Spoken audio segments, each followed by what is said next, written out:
দুর্নীতির কি অবস্থা আপনারা জানেন, কি পরিমাণ লুট হয়েছে 2009 থেকে 2024 সাল।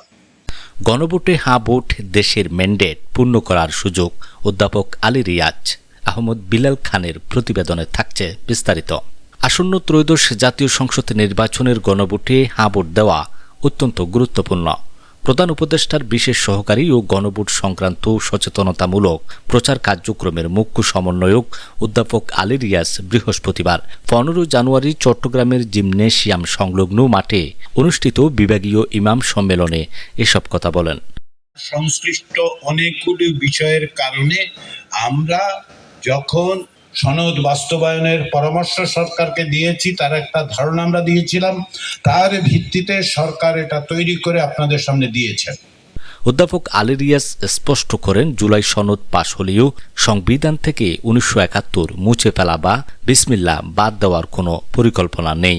তিনি অভিযোগ করে বলেন, একটি মহল উদ্দেশ্য প্রণোদিতভাবে এই ধরনের অপপ্রচার চালাচ্ছে। তিনি আরও বলেন, জুলাই সনদ হাজারো মানুষের রক্তের বিনিময়ে তৈরি হয়েছে এবং এটি রক্ষা করা বর্তমান প্রজন্মের পবিত্র দায়িত্ব। গণভোটে হ্যাঁ ভোটের মাধ্যমে বিচার বিভাগের বিকেন্দ্রীকরণ, প্রধানমন্ত্রীর একচ্ছত্র ক্ষমতা হ্রাস এবং দুর্নীতি দমন কমিশনকে শক্তিশালী করার মতো যুগান্তকারী পরিবর্তন আনা সম্ভব। অধ্যাপক আলী রিয়াজ আশ্বাস দেন, ফ্যাসিবাদের পতনের পর সুন্দর একটি দেশ গড়ার সুযোগ আছে। গণভোটকে সফল করতে সকল শক্তিকে ঐক্যবদ্ধ হতে হবে। তিনি বলেন, অতীতে সংবিধান সংশোধন মূলত ব্যক্তি স্বার্থ চরিতার্থ করতে হয়েছে। এবার জনগণের ভোটের মাধ্যমে হিংসাভিত্তিক প্রতিনিধিত্ব নিশ্চিত করা হবে। সম্মেলনে বিভাগীয় পর্যায়ের বিপুল সংখ্যক ইমাম ও ধর্মীয় নেতৃবৃন্দ উপস্থিত ছিলেন। অধ্যাপক আলী রিয়াজ ইমামদের আহ্বান জানান, সাধারণ মানুষকে সঠিক তথ্য পৌঁছে দিয়ে দেশ পুনর্গঠনে সক্রিয় ভূমিকা রাখতে।